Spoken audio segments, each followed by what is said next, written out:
System Danielle is talking about could potentially bring high winds, something people who run fireworks stands are concerned about.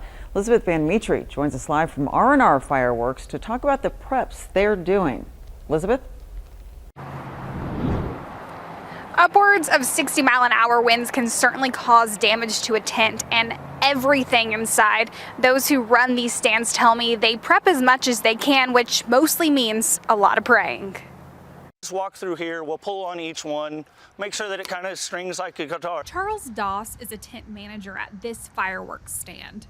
Part of his job is watching the weather closely. That last one might have been a little bit loose, so I'll go get my sledgehammer, whack it 1 or 2 times. And as far as precautionaries go, that's about the best we can do. Weather is something he thinks about all the time. The biggest worry all year long. We've put in thousands of hours keeping it dry. Andrew Richardson owns another fireworks stand just down the street.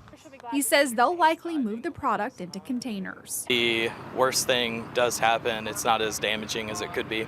And insurance for damages. What insurance? Who wants to insure anything that's explosive? So yeah, the business is a gamble. Richardson has had to deal with this before. Probably once every third year around this time, you'll kind of hear of some pretty rough ones headed this way. Across the United States, between the months of May and August, we typically see the most reports of wind damage, and that is nationwide. That's because of systems like the Mesoscale Convective System, or MCS. That's what's heading through tonight. We will see very high wind speeds, upwards of 60 miles an hour in some of the strongest cells, and that can be very damaging, especially to light objects that are just lying around. Fireworks stands will hunker down, protecting all of their goods the best they can, but they admit the thing that they'll be doing the most. We pray a lot. And just pray and see what happens.